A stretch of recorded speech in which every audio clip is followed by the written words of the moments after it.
So tonight we're going to talk about the ABGs. And I named it the ABGs so it would sound familiar, right? Because we've all heard of the ABCs, and that was pretty easy to remember, at least once we got used to it growing up. The ABGs is a tool that I use about self-awareness and mindfulness.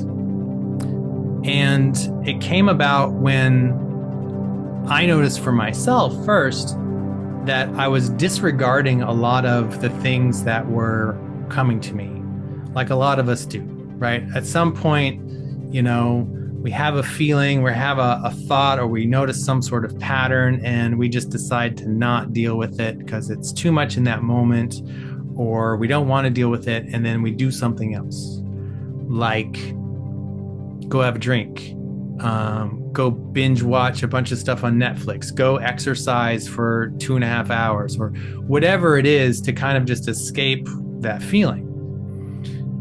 But of course, that feeling will come back if it's not addressed. And so the idea was to find a way to start to listen to it and heal it at the same time. And so I came up with the ABGs. And it starts with A, and that's awareness. And the awareness is, I even came up with like the 3 S's of awareness. So the first S is stop. And that's like hitting pause on what's happening. Like that first moment that you notice, whether it's just something's kind of off, or you have a physical pain in your body, or maybe it's an emotion that's coming through, or a thought pattern. And at the first moment that you notice it, you're just hitting the pause button. Then you're scanning to see where it's coming from. Like you can think of it like body syndromes, but really this is more about where am I and how am I experiencing this? So perhaps it is a headache. Perhaps it is a pain in the right shoulder. Perhaps it's feeling a little queasy or a little dizzy. Perhaps it's none of those, and it's just like you're feeling lightheaded or elated. And perhaps it's anger that's coming through, right? When you're feeling kind of these frustrations. So you're scanning to find out what is actually trying to come through. And then the third S is to speculate. And that's to really just like notice it for what it is, a message. And this is where I feel the body or the soul has 4 ways of talking to us. And so the first one is that super light, the intuitive thing that we get where something just feels off today, or that little inner knowing where that intuition is just trying to come through, but we're not really sure about what. That's that first level of messaging from our soul. Then the second level, if that's disregarded, it's like, okay, well, let's move on to something a little bit louder. And that might be the emotion, where you start feeling a little sad, or maybe a little irritated, or a little bit anxious. And those things aren't seemingly connected to something, but yet there's still a message from that deeper within, from that subconscious, if you will, trying to get through. And if we disregard that because we don't have time for it, we don't want to deal with it, then it might come into our thoughts, into the mental messaging. And that could be actually seeing things play out from that has happened before. It could be going over a conversation over and over. You just start having these thoughts come, why am I thinking about this? Like, I can't get this out of my mind. And a lot of times, like, it doesn't make any sense. So that gets disregarded. Then the soul, through the body, has the loudest voice, the loudest messaging system that it's connected with, and that's this physical body. So the physical language then is okay, well, let's give this person a headache. Let's, give them a crick in their neck. They won't look to see what's happening that's right in front of them. So we're going to make their eye hurt. Whatever it is, you can think of it like a body syndrome, but it's really about the physical body manifesting the message. We can look back from the physical message and often find attachment to that mental message, to that emotional message, to what was going on in our lives when we first felt that intuitive message or that lightest voice from the soul or spirit or subconscious. So this idea of messaging is all about trying to keep us aligned with our path in life. And anytime that we're not aligned, it shows up as resistance or stress. And that's supposed to be our cue to make a shift, to course correct. And the louder the message has to be before we actually hear it and before we do something about it, the bigger course correction we have to make. If you think about it, if you wake up and you feel like something's off, maybe my nose is running a little bit, or maybe I'm just not feeling so great from yesterday, I'm going to take some extra vitamin C. I'm going to do something to proactively put myself back on this path of listening to my body. Whereas if we disregard it and we go a few days and we keep busting our butts at work or whatever we're doing, then what happens? We end up in bed anyway because we didn't pay attention to it. And so you can see both things do the same thing, but later on you have to make a bigger course correction. And sometimes the body does it for us, right? We can get seriously ill because of just not listening, because we're disregarding all of these things that are trying to show us the way. So that's where the awareness comes in from the ABGs. This awareness of there is some message that's coming through.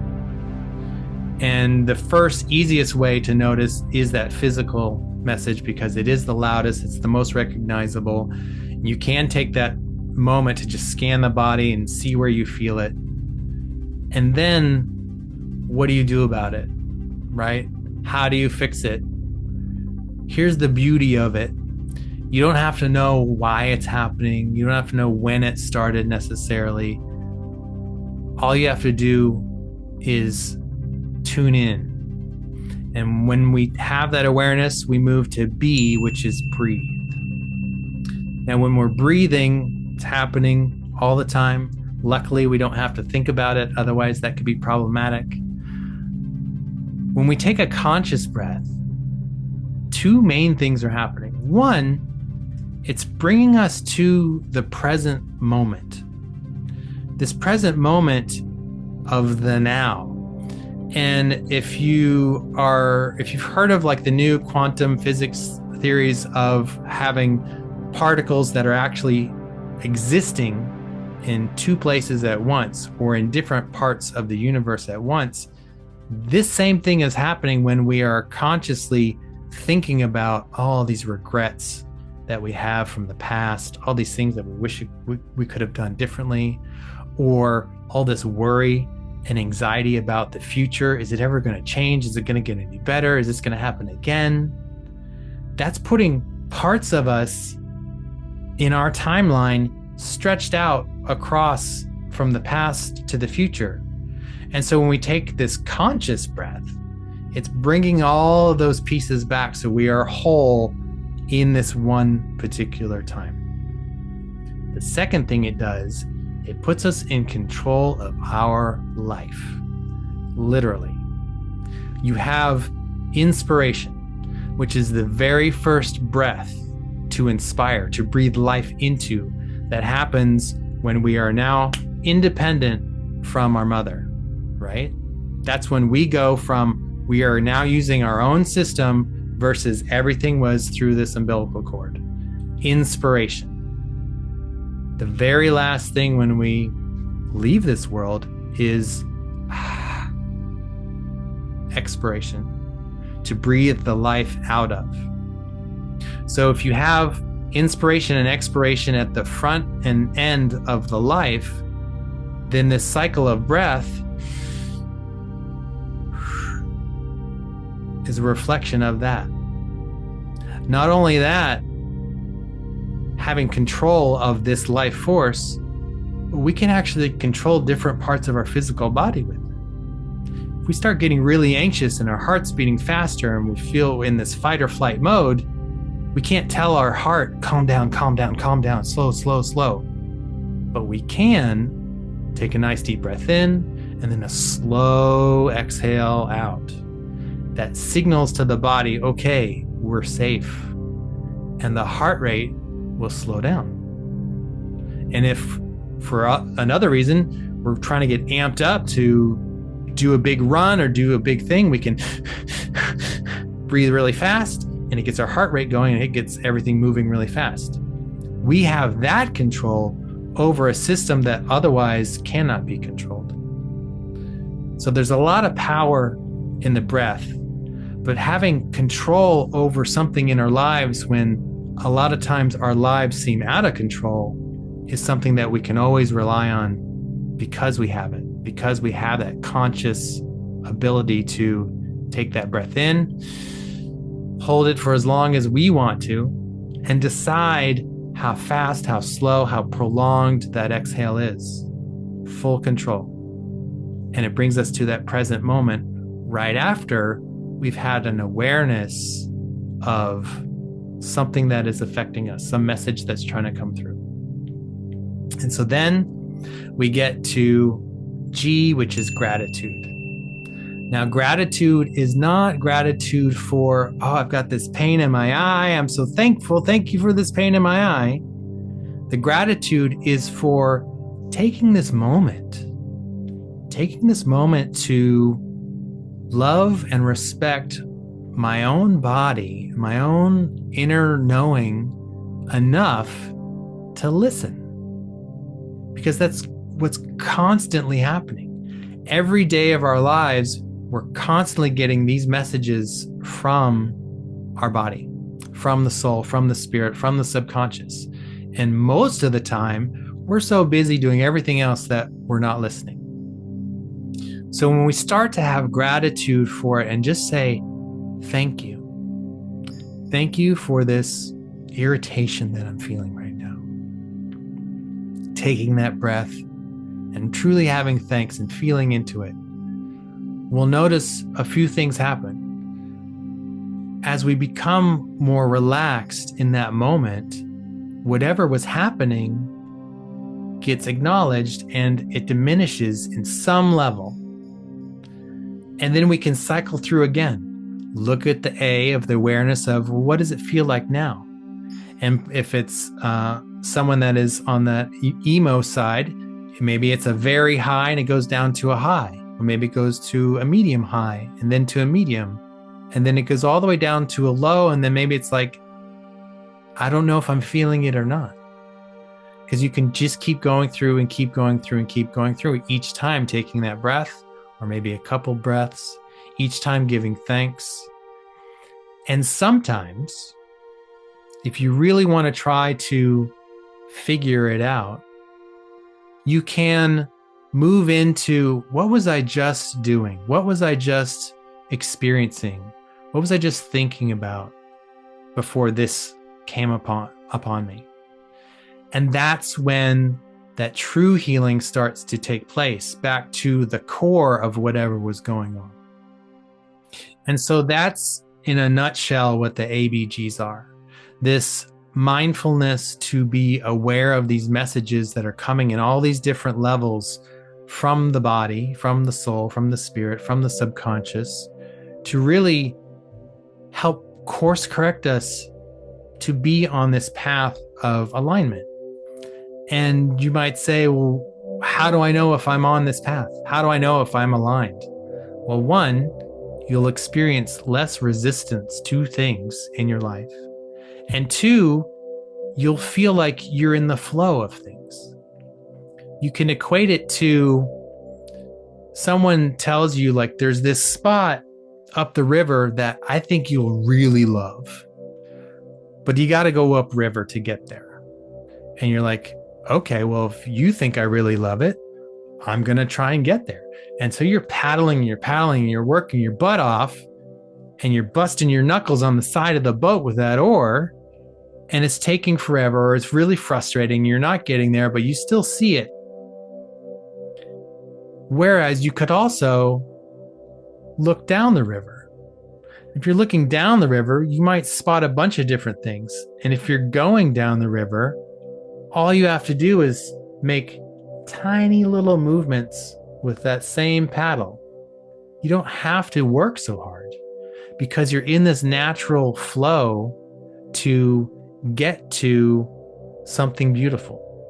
And when you get there, you can go on that little side hike, and then you can find, oh, look, that waterfall, and you can come back and you get back in the boat and you keep going down river with the flow. And that's really what resistance is all about, right? Because it's like we're always trying to push against something when maybe it's pushing at us to show us that we could just turn the other direction. And maybe if we turn the other direction, we can find things that feel more aligned. People that are stuck in careers, people that are no longer happy in their jobs or their relationships, maybe some of that resistance is pointing to a different growth for you. So using the ABGs, you can kind of broaden it into some of those things and help you course correct sooner rather than later and having to experience that illness or dis-ease that can really knock us down. Now, I want to move into the Reiki portion because we're going to use that idea of the ABGs. And when we go into this exercise, we're going to kind of combine the two. But right now, I want you guys to just take a moment to just stop for a second, close your eyes, and take a deep breath.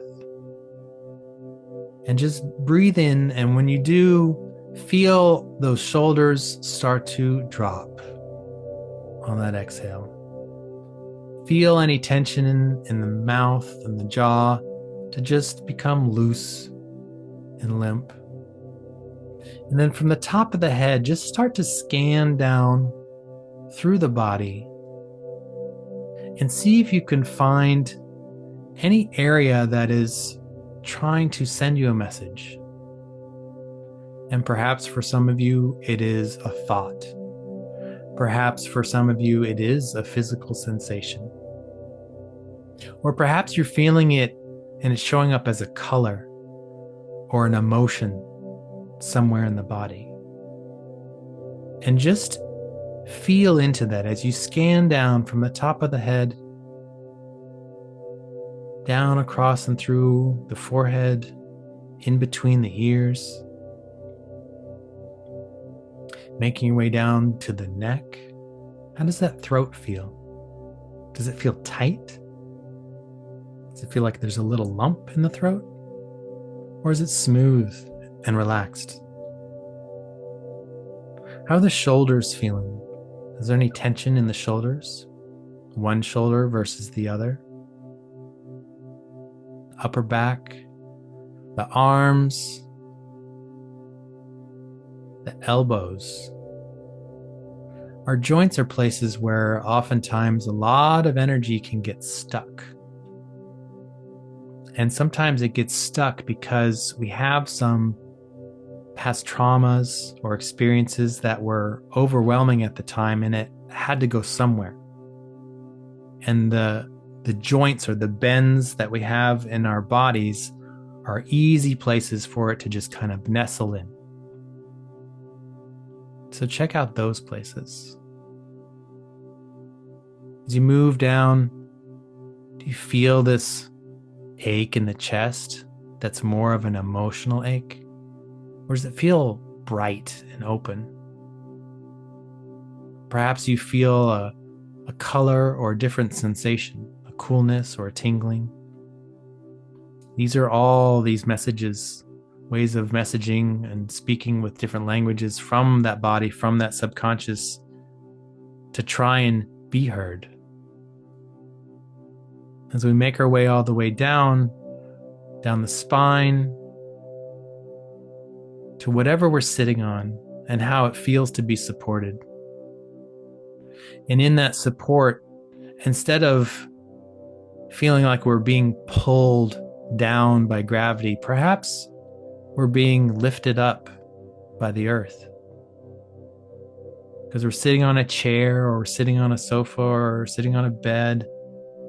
And that bed is connected to the floor, and that floor is connected to the building, and that building is connected to the earth.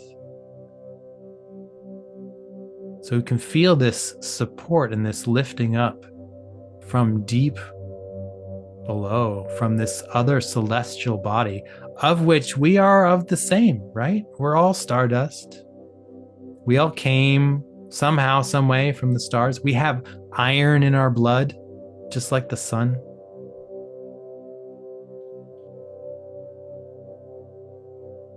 And so as you make your way through, just taking another breath,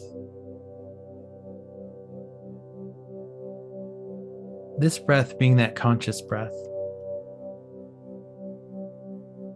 where you decide on that inhale, with your attention focused on that sensation that you identified, that message that was trying to come through.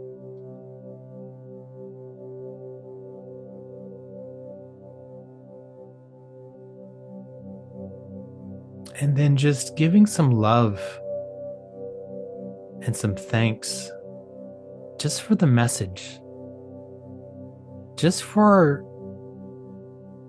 to yourself to take this moment to acknowledge this message. Because if you think of that subconscious like that little 8-year-old, right? That's like the operating level of the subconscious. It's trying to be heard. It's trying to just yell, yell, yell, yell, listen, listen, listen, listen. And if we do take that moment to just listen, we might see something really amazing, or we might get some amazing insight into what is really going on, how we can really shift and change our lives for the better.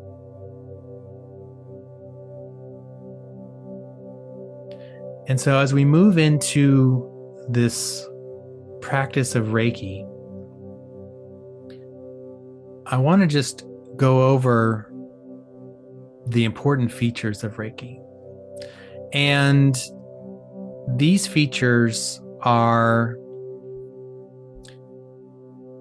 very much aligned to what we're already doing, because this is if you think about it with quotes around energy being with a capital E, all things. It's a method for Reiki is a method for consciously connecting with this cosmic energy. It always works on behalf of the recipient. So whether that's yourself or someone else, if you are a practitioner, it cannot be used for evil purposes because it is based on universal love. So people can be nasty about things, but if Reiki is being done, Reiki is its own thing. It's not coming from the person. And that's, for me, what I loved about Reiki so much, because when I was younger, I was doing energy work and I was becoming depleted. I even got to a point where when people would ask to be worked on, I could only do 3 people in a row, because every single time I did a 4th person, I would wake up the next morning with a sore throat and have a cold for a week. I was using all of my personal love and energy to try and help or heal someone else.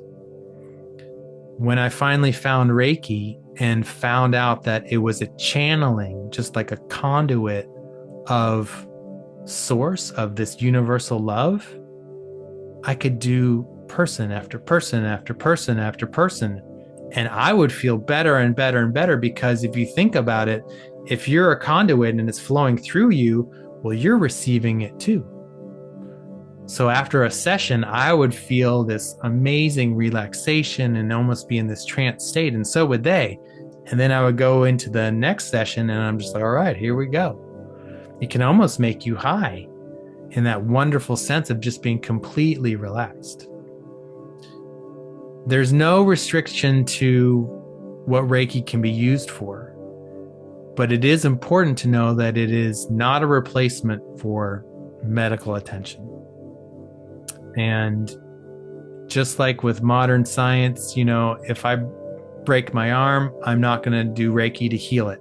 I'm going to go to a doctor and get it set and get a cast. However, I will do Reiki to help with the pain. I will do Reiki to speed the healing, because it helps bring you to that deep, deep relaxed state, much like hypnosis, where your body can speed up the healing. And then finally, Reiki works on 3 levels. Reiki level 1 is the physical, anything that's within about 12 inches from your hands where you would be doing Reiki.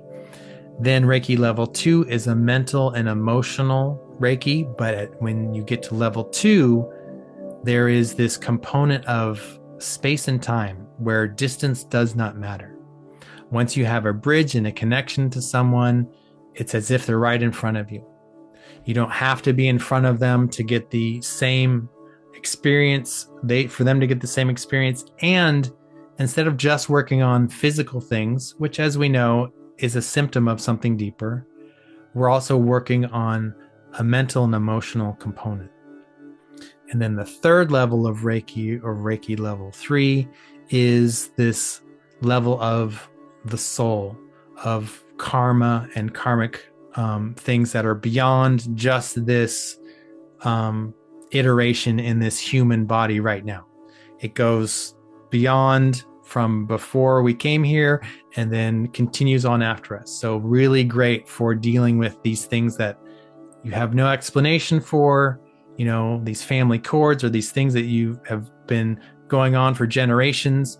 Well, you can work on some of that and it goes back to heal it from source, which is wonderful and amazing.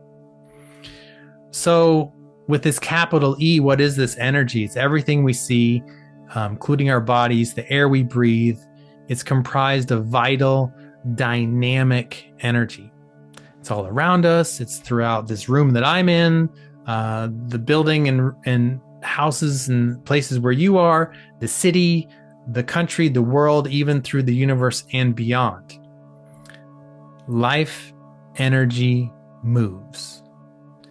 And it exists not only as energy we perceive through sight, touch, smell, and taste, it also exists in the unseen, right down through the crust of the earth, extending through the atmosphere, all around us and throughout us all. There is that energy with that capital E. So my intention in just discussing this is that you might want to experience this on a personal level rather than some esoteric, mysterious force like the Force in Star Wars, right? Even though it is very similar. So you can come to regard it, as I have, as an ally. And in doing so, my hope is that you'll have a confidence in the ability to call upon the energy more, whether that is through prayer, meditation, or through the channeling of Reiki energy, to use it in and assist in your own personal healing. So let's go through, and you've probably heard of it as in other cultures, ki, chi, Holy Spirit, prana, all of these things are the same thing. Prayer, they're all the same thing. Universal love. It's all coming from this place that is beyond.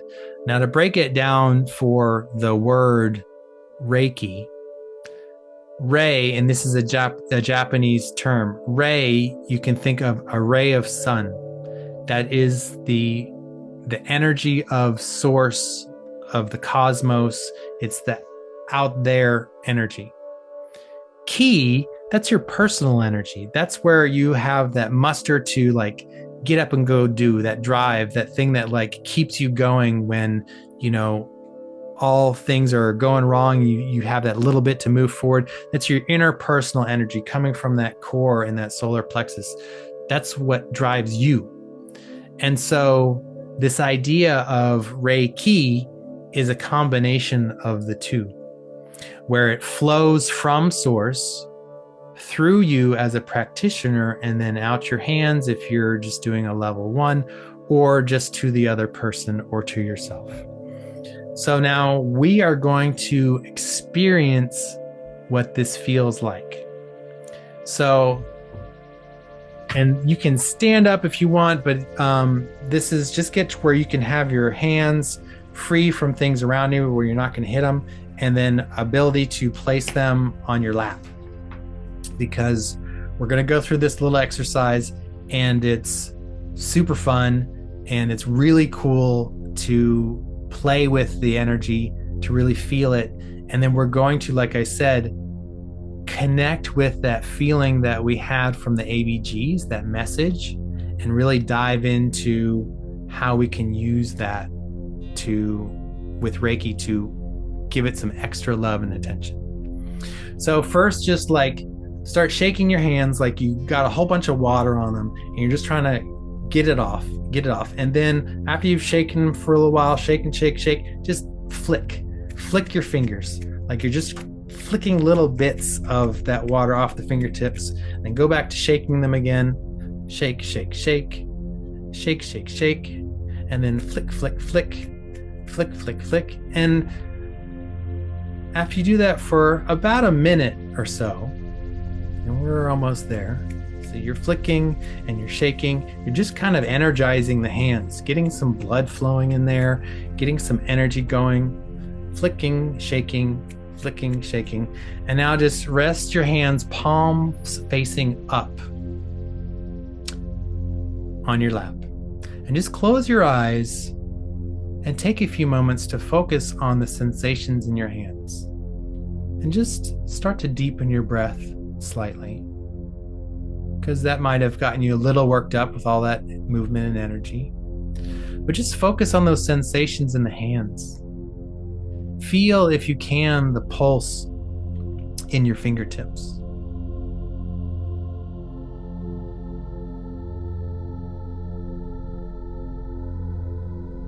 And as your breath deepens, see if you can activate that belly, the diaphragm, the rib cage, and upper chest.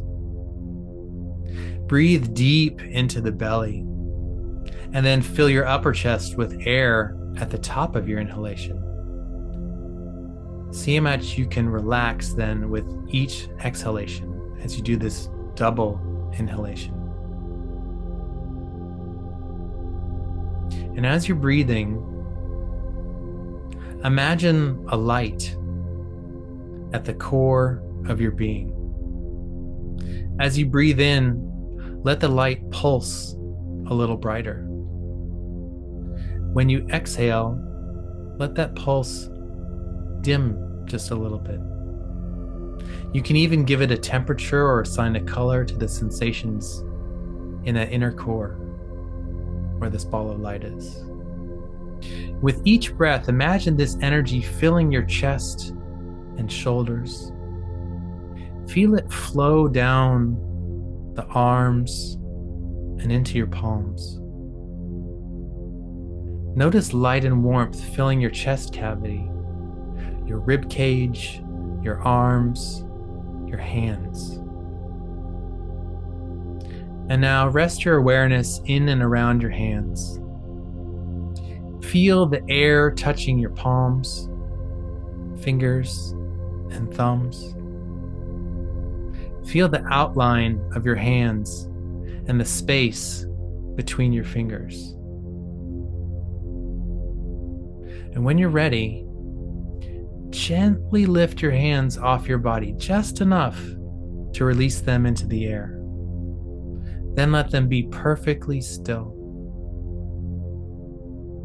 Feeling your shoulders, arms, and palms relax while holding them perfectly still.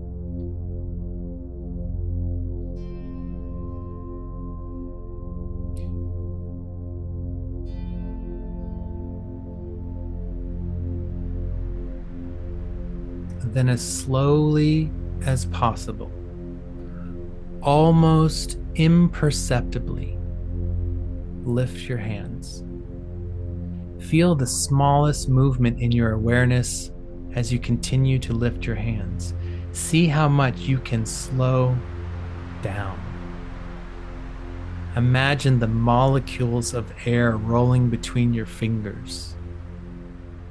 See if you can slow the motion down so much that your hands feel as if they're moving by themselves.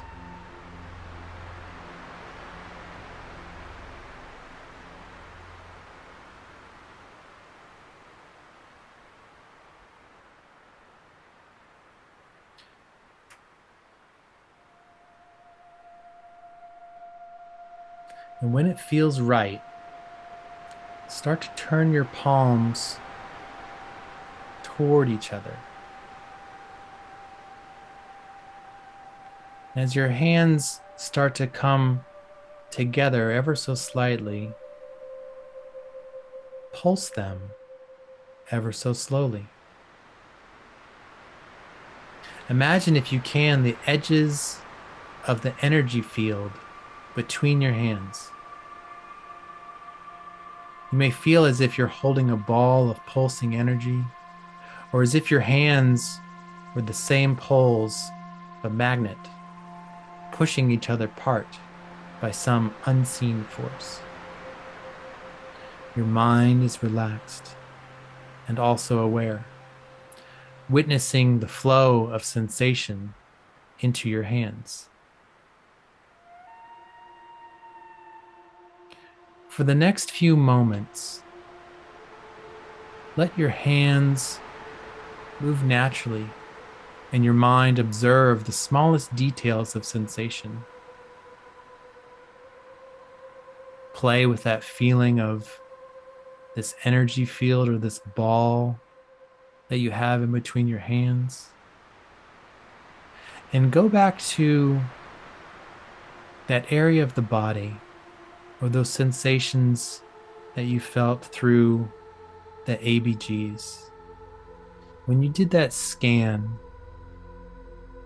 what was trying to come through? What area of the body was being activated with that message? And at some point, bring your hands to that place on your body, this place that is calling for attention and healing.